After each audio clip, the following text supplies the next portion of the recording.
rabbil alamin. Wassalatu wassalamu ala asyrafil anbiya'i wal mursalin wa ala alihi wa sahbihi ajma'in. Allahumma shalli ala sayyidina Muhammad wa ala ali sayyidina Muhammad. Terima kasih kepada Tuhan Pengerusi majelis sebentar tadi. Alhamdulillah, Tuan Pengerusi majelis kita sebentar tadi merupakan ahli jawatan kuasa Perkim Cawangan Sungai Besi ataupun seumpama sambutan ulang tahun ke-50 negara kita merdeka. Bismillahirrahmanirrahim. Assalamualaikum warahmatullahi taala wabarakatuh.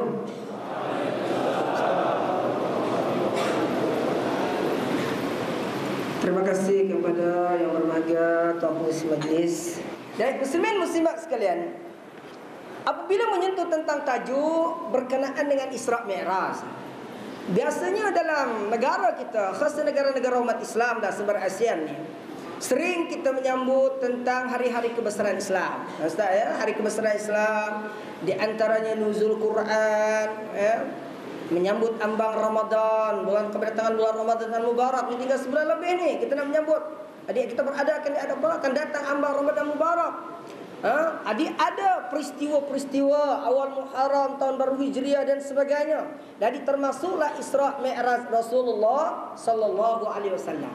Jadi apabila kita tengok dalam Al-Quranul Karim, Allah Subhanahu wa taala berfirman dalam suratul Isra' juzuk yang ke-15 ayat 1. Apa Allah SWT sebut dalam ayat A'udzubillahi minasyaitonir rajim. Bismillahirrahmanirrahim.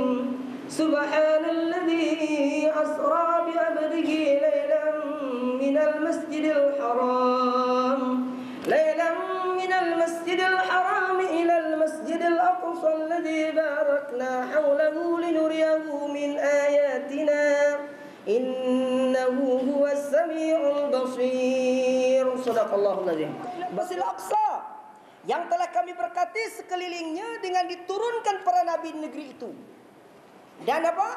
Kesuburan tanahnya agar kami perlihatkan kepadanya sebahagian daripada tanda-tanda kebesaran kami, yakni Allah, sesungguhnya Dia adalah Maha mendengar lagi Maha mengetahui. Ini adalah firman Allah Subhanahu wa taala dalam Al-Quran suratul Isra juz 15 ayat yang pertama.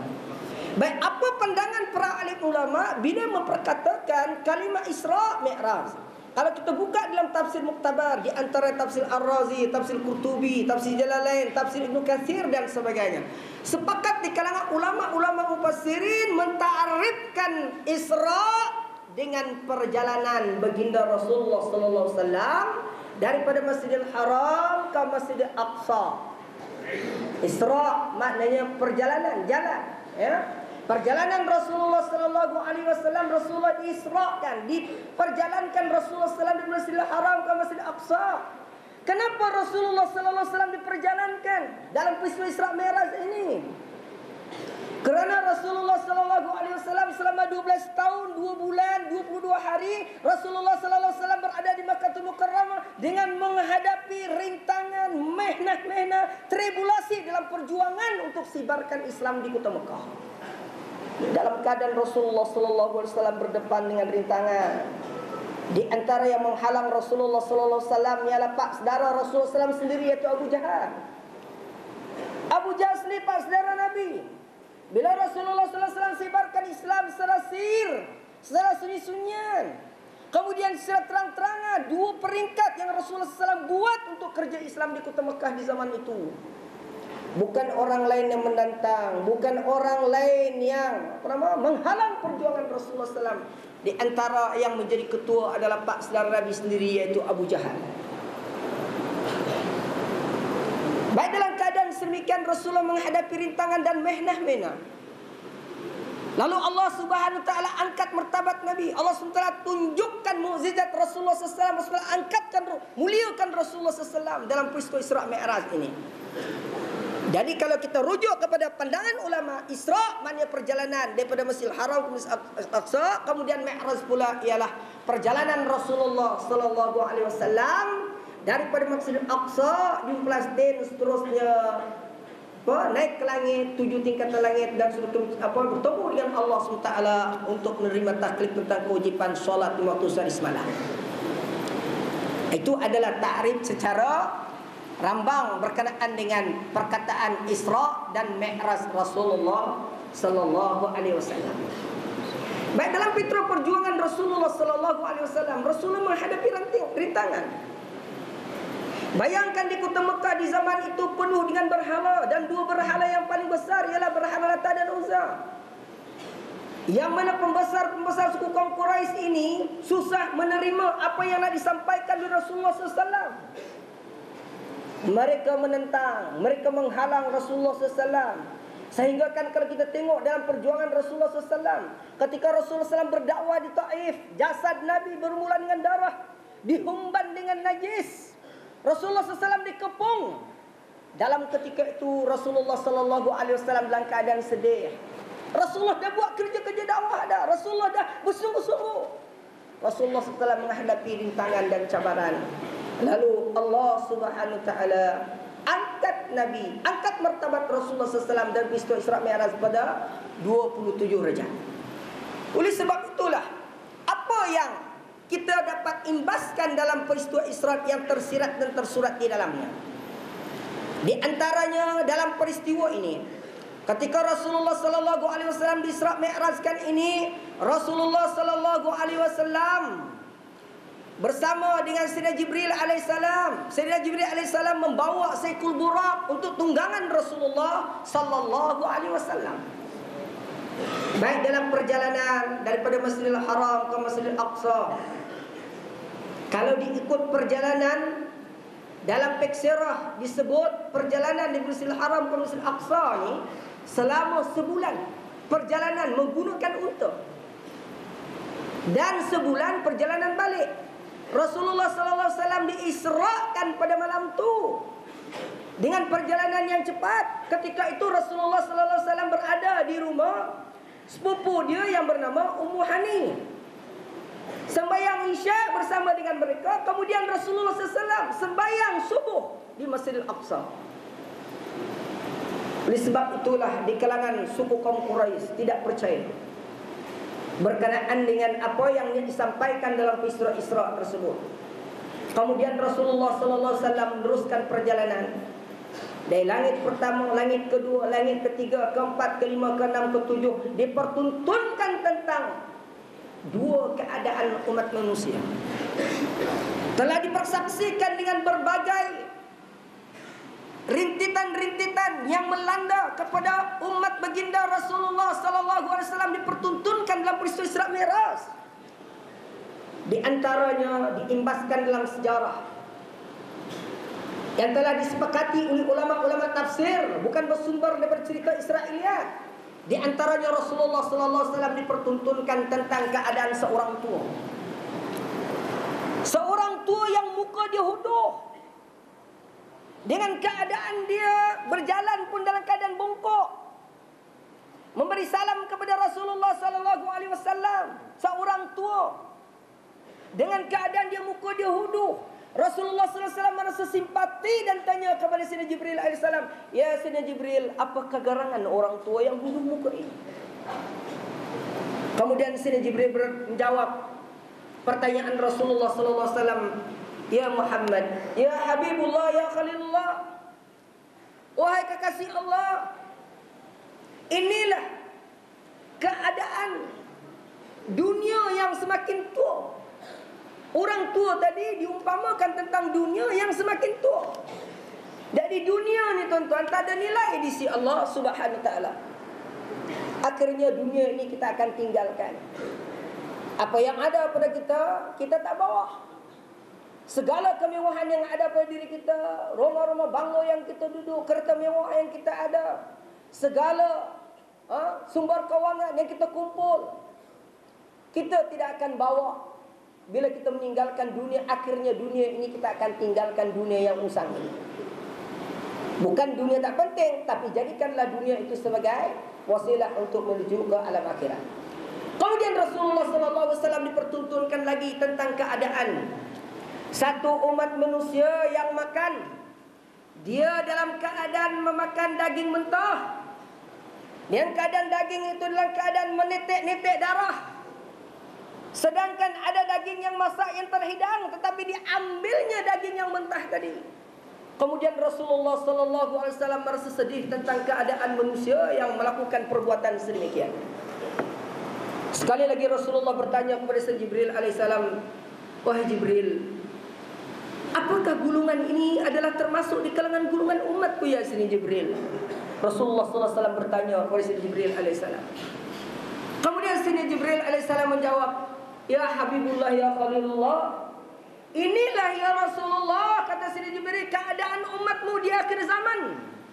Ini adalah umatmu di akhir zaman nanti, yang mana mereka ini mempunyai istri-istri yang halal.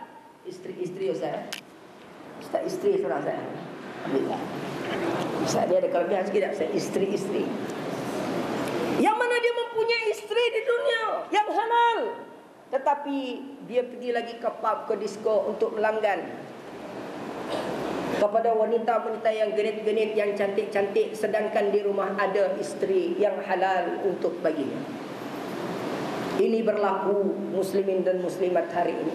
Kita tengok apa yang ditayangkan, pasti akan ulas tentang perkara-perkara yang melanda, khasnya keruntuhan moral, gejala sosial melanda negara yang kronik hari ini. Telah dipertuntunkan tadi. Inilah keadaan yang kita nampak. Rasulullah SAW dipertuntunkan tentang keadaan ini. Ya, oleh sebab itulah ada segulungan di kalangan umat baginda Rasulullah SAW yang mempunyai istri yang halal, tergamak lagi untuk mencari mereka-mereka yang di luar sana yang bukan halal bagi diri dia. Rasulullah meneruskan perjalanan lagi, dipertuntunkan banyak ni Ustaz. Habis ke Ustaz? Ustaz bagi masa Ustaz. Tengok, dia tengok jam. Rasulullah dipertuntunkan tentang satu keadaan yang mana ada satu gulungan ini, lidah mereka ni terjulur keluar. Ada riwayat yang menyatakan bibir mereka ni panjang, kemudian digunting. Bila digunting bersambung kembali. Rasulullah sallallahu alaihi wasallam merasa sedih, wahai Jibril, apakah benda ini semua wahai Jibril? Adakah ini juga adalah gulungan umatku? Kata Rasulullah sallallahu alaihi wasallam bertanya kepada Sayyidina Jibril.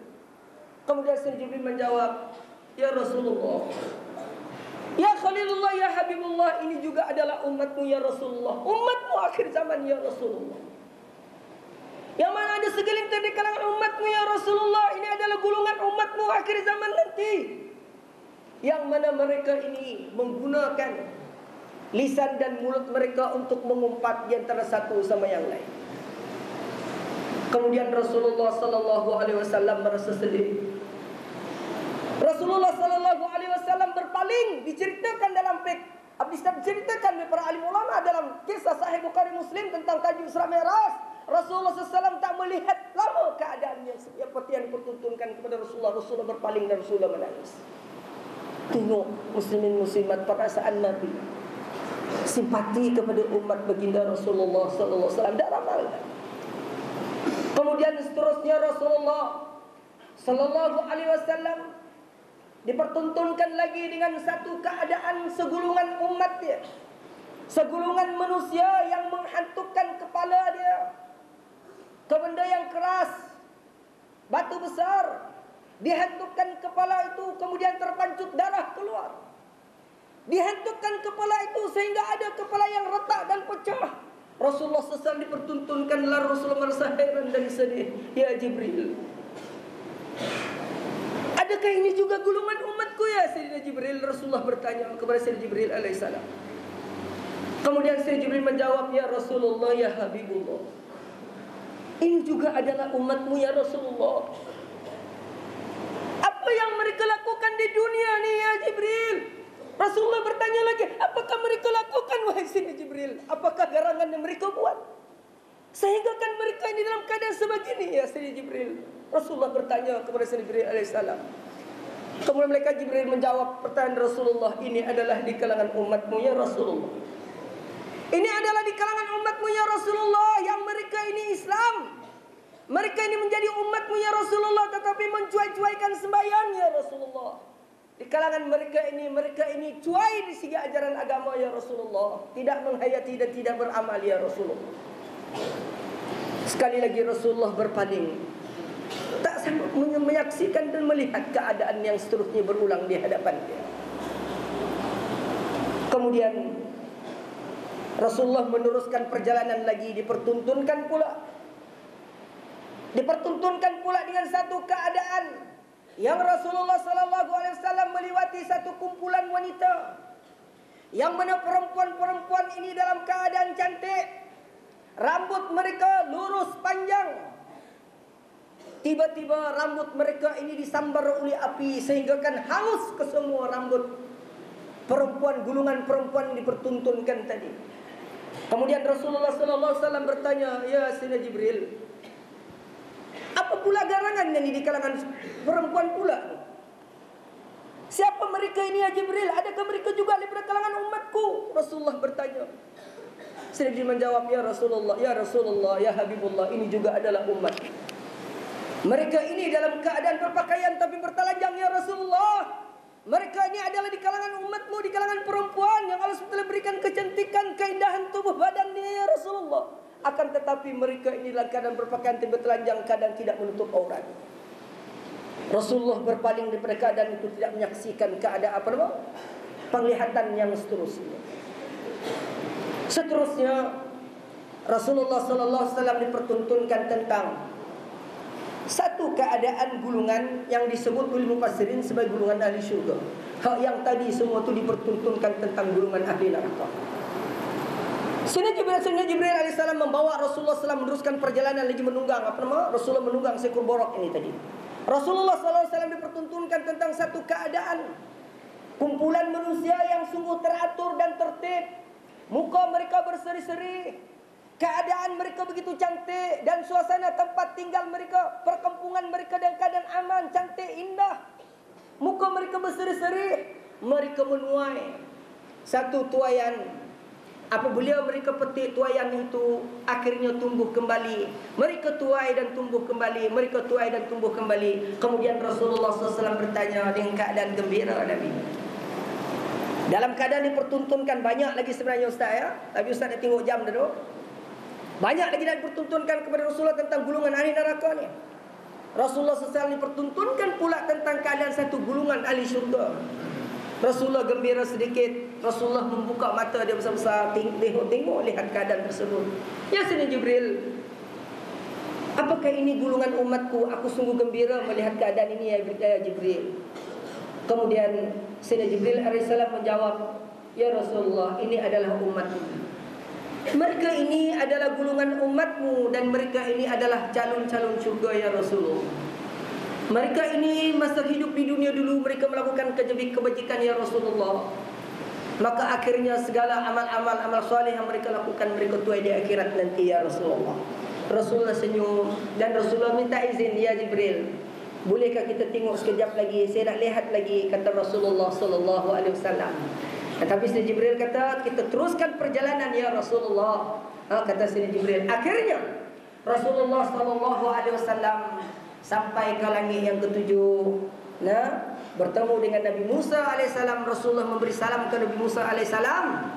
Lalu Rasulullah sallallahu alaihi wasallam bertemu dengan Allah Subhanahu wa taala untuk mendapat takhlid salat 50 sehari semalam yang pada mulanya diturunkan, ada riwayat menyatakan sebanyak 100 kali sehari semalam.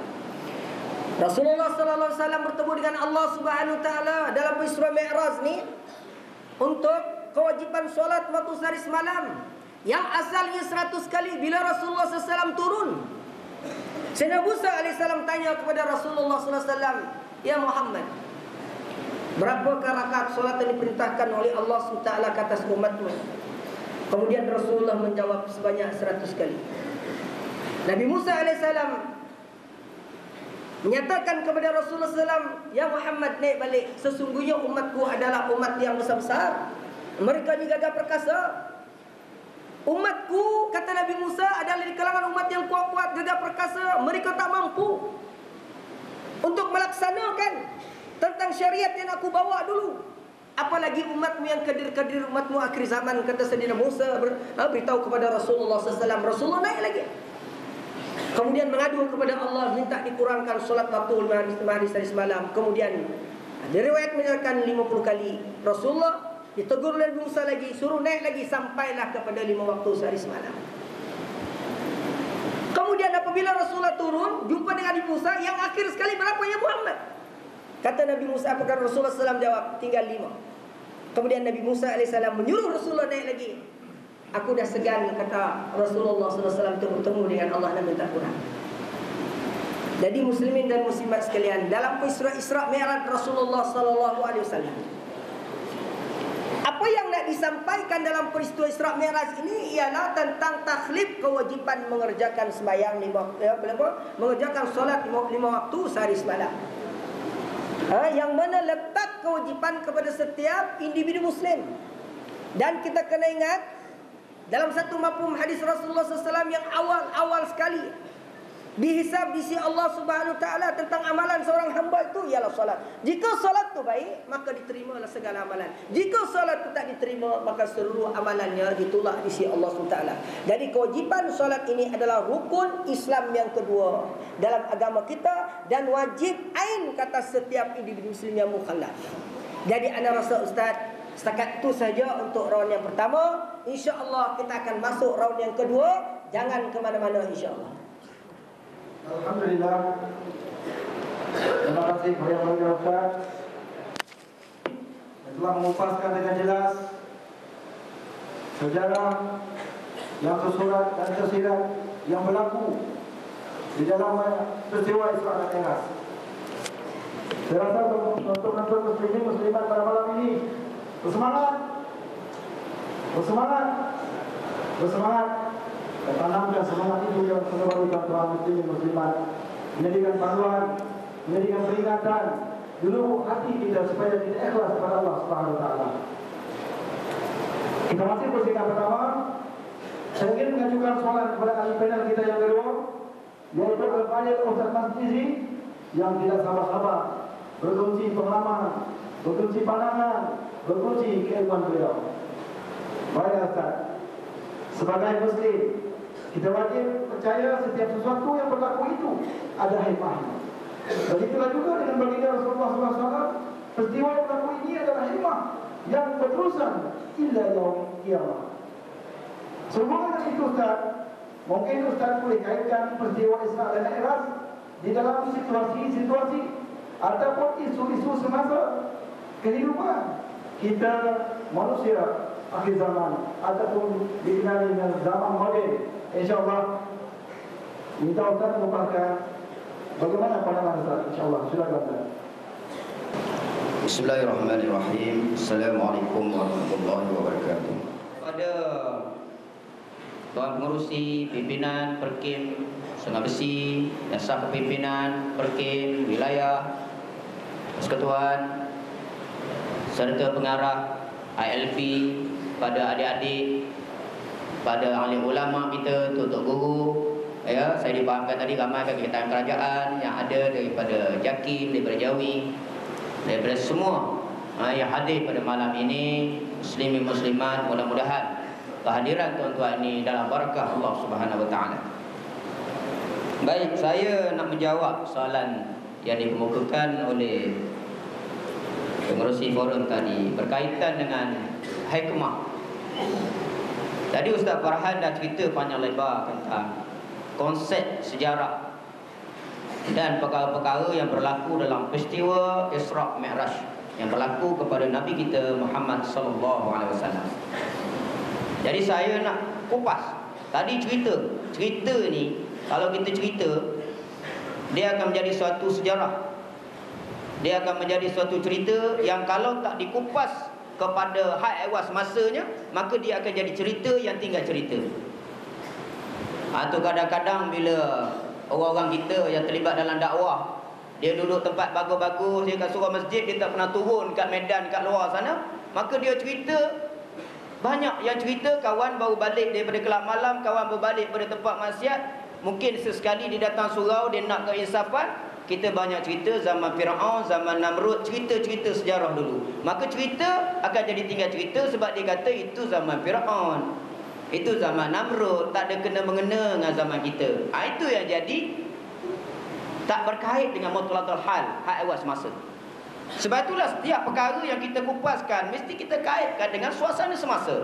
Sebab Al-Quran itu turun sepanjang zaman, dan Nabi Muhammad sallallahu alaihi wasallam itu turun untuk umat dia daripada zaman Nabi sallallahu alaihi wasallam hidup sampailah ke hari kiamat. Tak ada nabi yang lain. Kecuali ada rasul yang Melayu yang baru lahir, itulah. Ada juga rasul Melayu yang baru lahir. Di Lembah Kelang. Tak segan-segan nak mengaku nabi ya. Bukan senang tuan-tuan nak mengaku nabi ni. Bila masa dia kena Isra Mi'raj, tiba-tiba mengaku nabi, ni berat juga.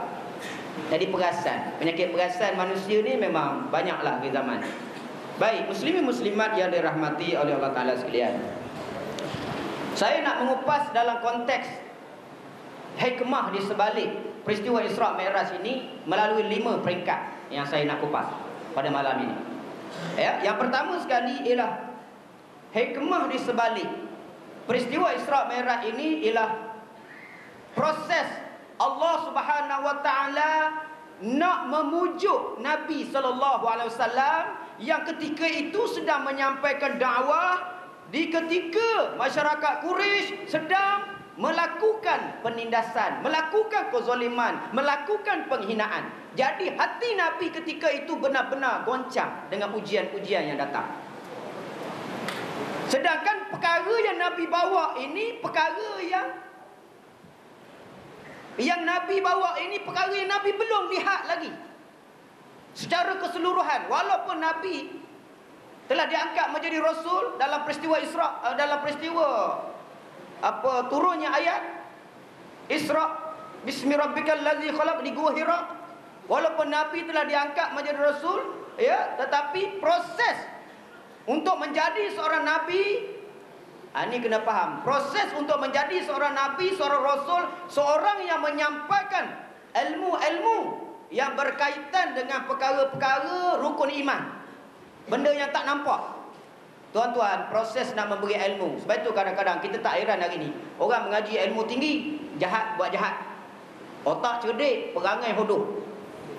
Otak cerdik, belajar universiti tapi perangai hodoh. Kita tengok tuan-tuan tadi, belajar universiti, belajar kolej, tapi perangai dekat luar lanun terbus. Jadi anak murid ustaz ustaz ni 10 tahun. Kerja ustaz ni repair manusia. Kerja ustaz repair, bukan repair komputer, repair orang. Bukan orang yang putus telinga ke putus tangan ke, itu hantar ke hospital untuk sambung. Ini nak repair perangai orang yang dah nak ambil parang sembelih mak bapak, yang dah murtad pergi ikut berzina dengan Hindu, berzina dengan Kristian, lari ke gereja, yang dah pergi jadi pelacur, jadi bosia, yang dah mengandung anak luar nikah. Sedangkan latar belakang mereka itu adalah orang yang mengaji, belajar ilmu, tapi dia buat jahat juga. Sebab benda yang dia faham tentang ilmu itu, dia hanya tinggal ilmu saja, dia tak masuk ke dalam.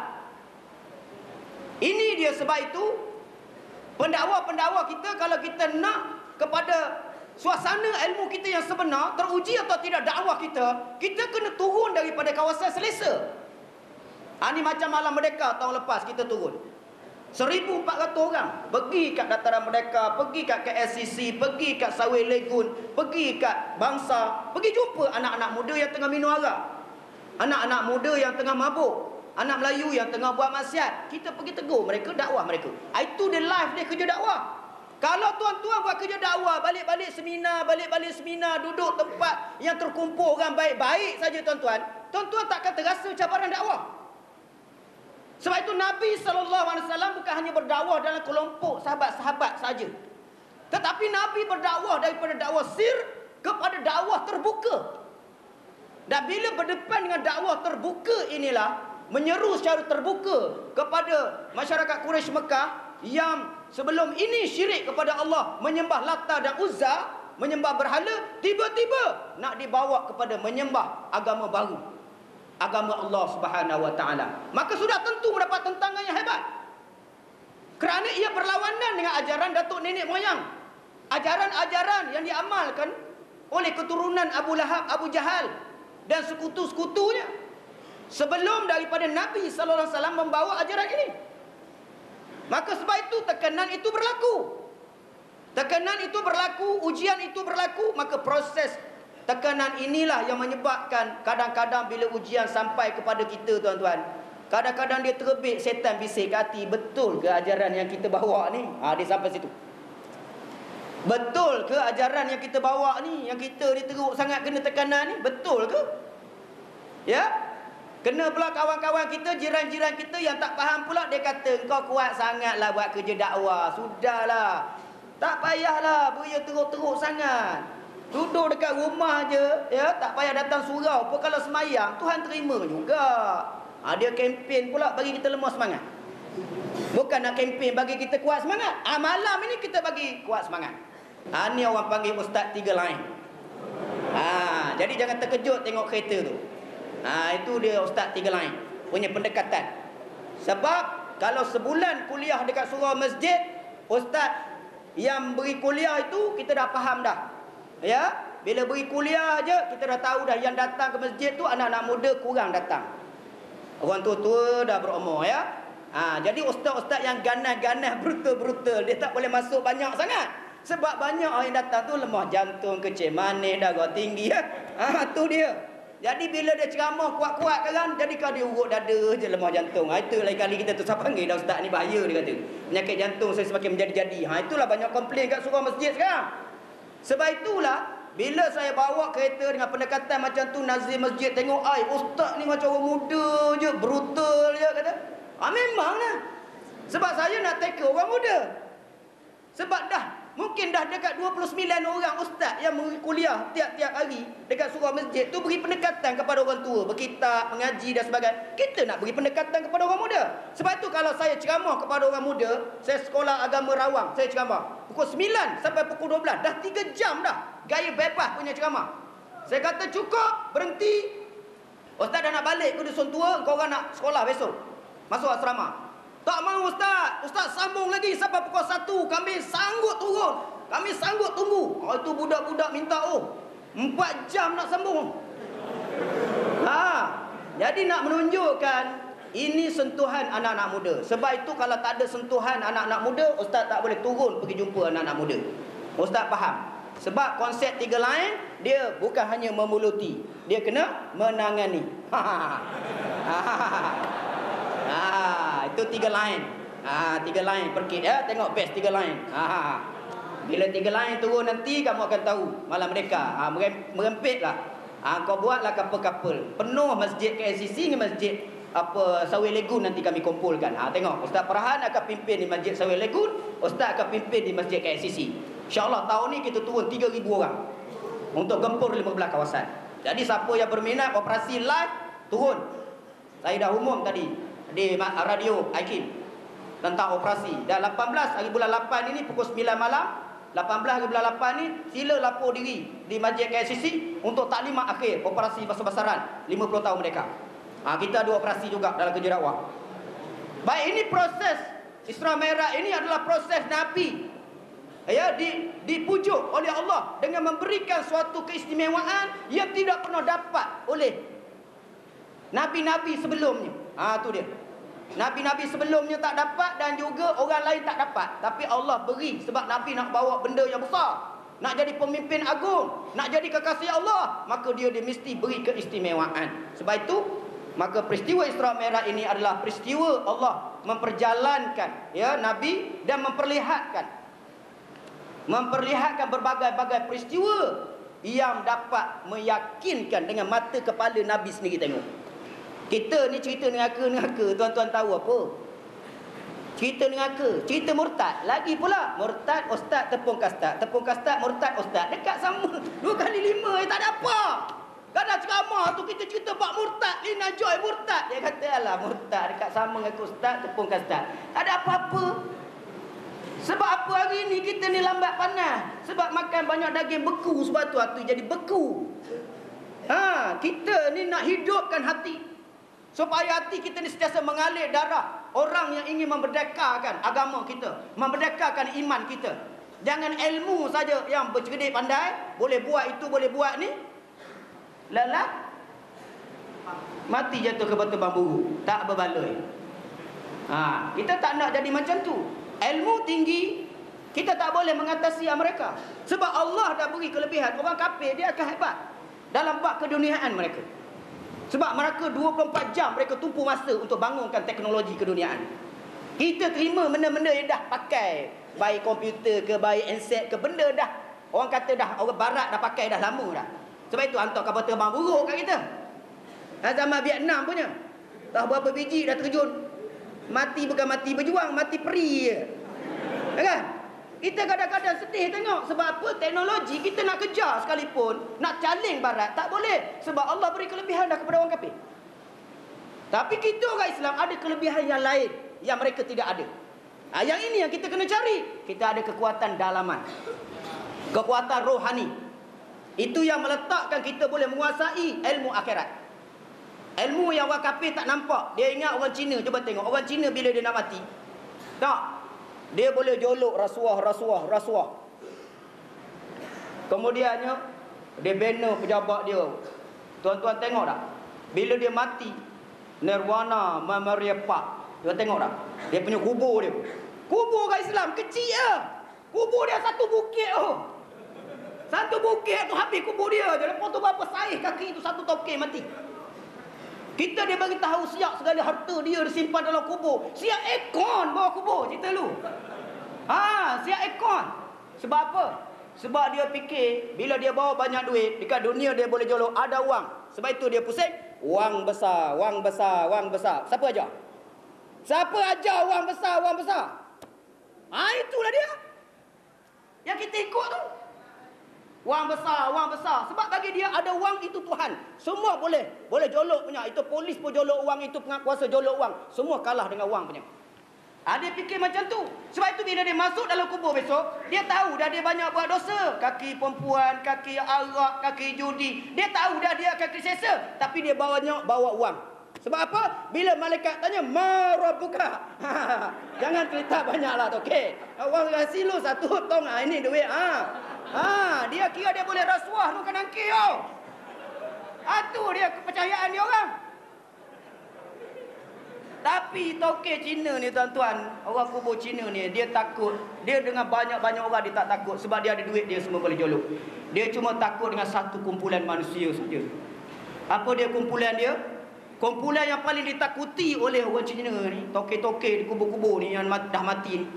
Siapa yang paling dia takut? Ialah golongan anak Melayu, geng-geng ni yang terlibat dengan mak gempit. Tuan-tuan bayang dia racing motosikal. Bila dah racing motosikal menang, dia bawa awet. Sebab pertaruhan motosikal sekarang ni, geng Apache lawan geng Cobra. Bila dia fight, dia tak ada taruh duit dah, dia taruh perempuan. Kau boleh pakai aku punya awet. Bawa.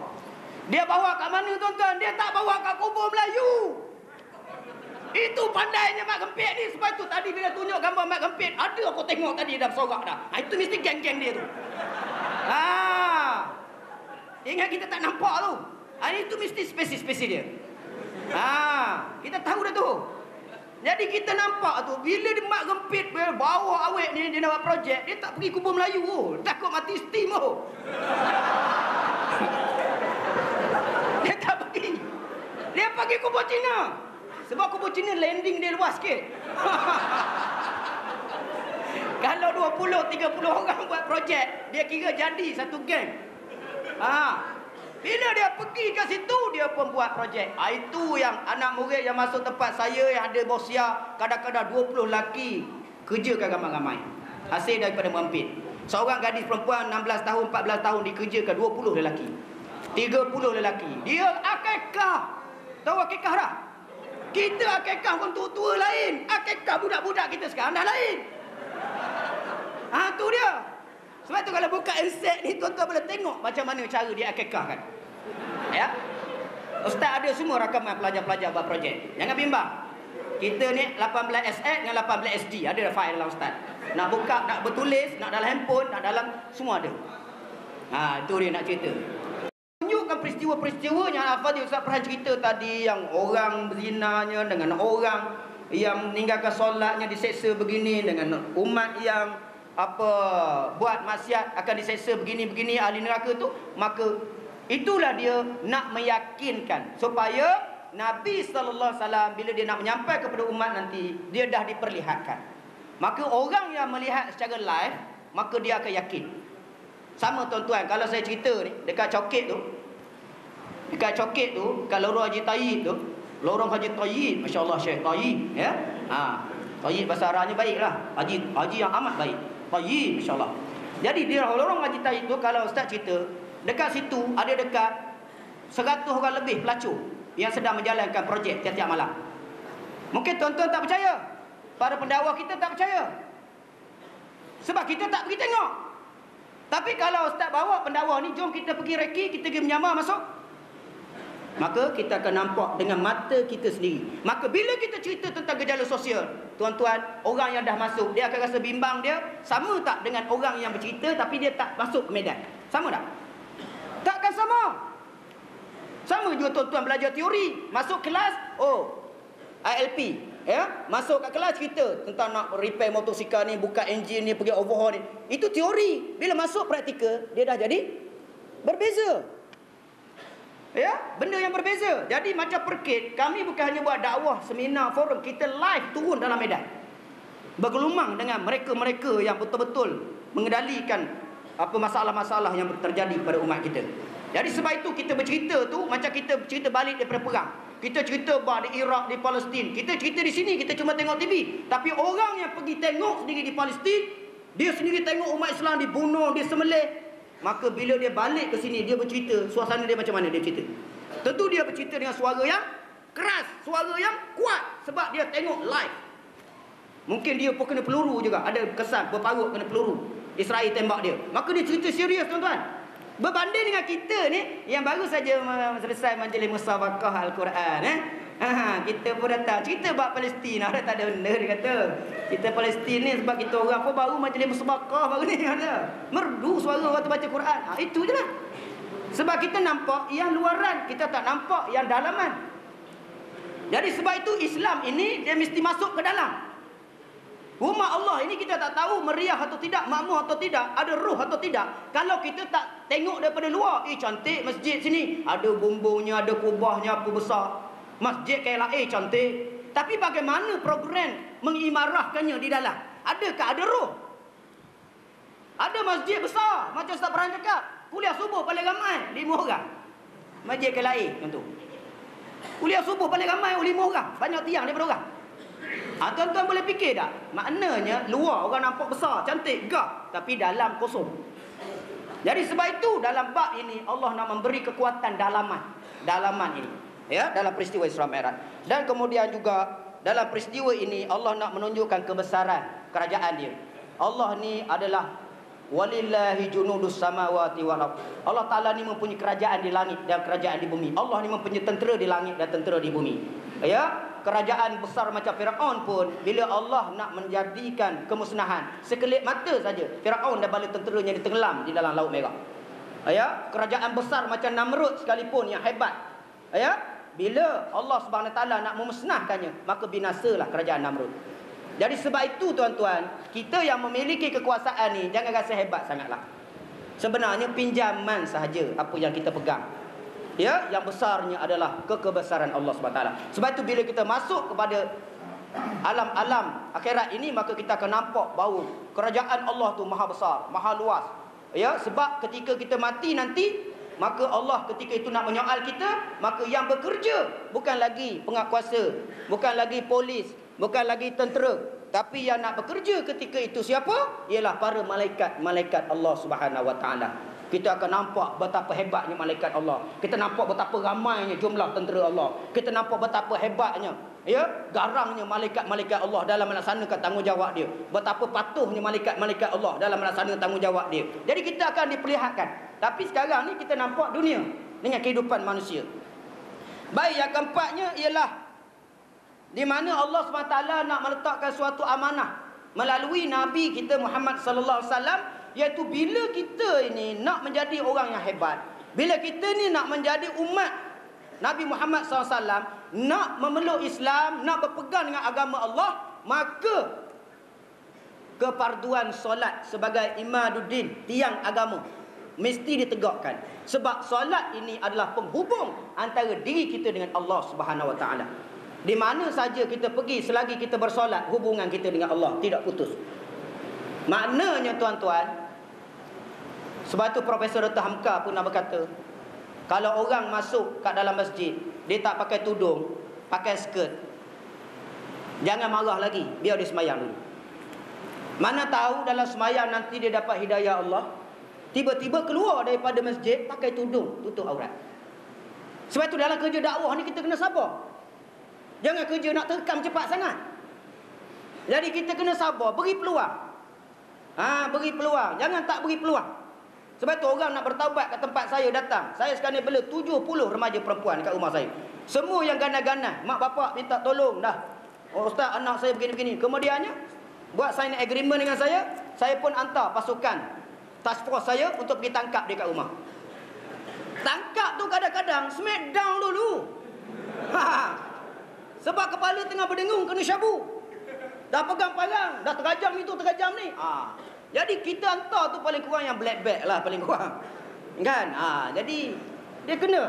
Sebab saya guru silat, mengajar 7 gelanggang. Jadi kita ni biasa, kadang nak pergi rawat seorang tu kita kena smackdown dulu. Jadi nak tundukkan kedegilan. Nak tundukkan kedegilan. Tu proses yang pertama sebelum kita dapatkan membina dalaman. Sebab orang yang terjebak jahat ini, setan dah bawa dia naik ke langit. Dia kembang je kepak dia. Sebab tu bila dia nak bergaduh begini. Macam amboi macam sebesar sangat kan. Dia rasa macam kena pula geng dia ramai. Rasa berani je. Bila dia seorang cabut lagi. Tu dia geng. Jadi kebanyakannya budak-budak sekarang macam tu. Bila sampai ke tempat ustaz, dah beri motivasi, tak boleh kaunseling, tak boleh, mak bapak dia dah ketakutan.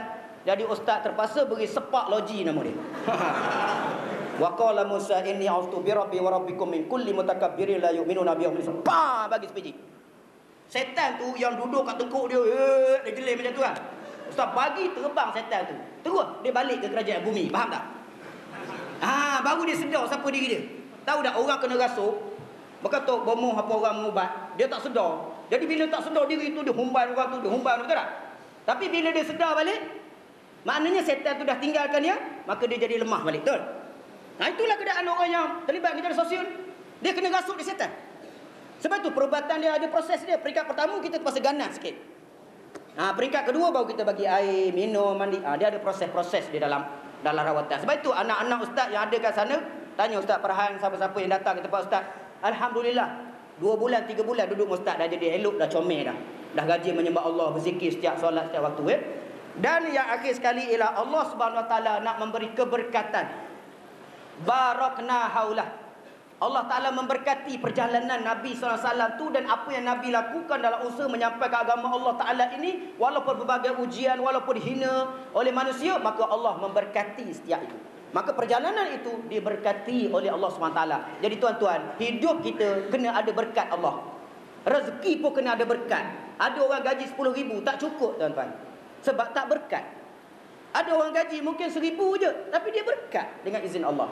Dari sebab itu keberkatan itu penting. Sebab keberkatan itu tidak ada dalam istilah sains dan teknologi. Keberkatan itu hanya ada istilah dalam Al-Quran. Barakatim minas sama'i wal ardh. Berkat itu lahir daripada langit dan bumi, adalah yang disebut dalam Al-Quran sahaja, berkat. Jadi saya rasa itulah hikmahnya 5 perkara itu tadi. Mudah-mudahan kita dapat mengambil pengajaran. Wallahu a'lam. Terima kasih kepada yang mulia Ustaz. Subhanallah, Maha suci Allah. Alhamdulillah, segala pujian bagi Allah. Allahu Akbar, Allah Maha besar. Bila Ustaz sebutnya takbir, tuan-tuan sebut Allah Akbar. Takbir, takbir, takbir, Allah Maha besar. Insaf telah tuan-tuan muslimin muslimat. Baiklah kita berjalan, sama-sama kita perbaiki iman kita, sama-sama kita perbaiki ketakwaan kita kepada Allah Subhanahu Wa Taala.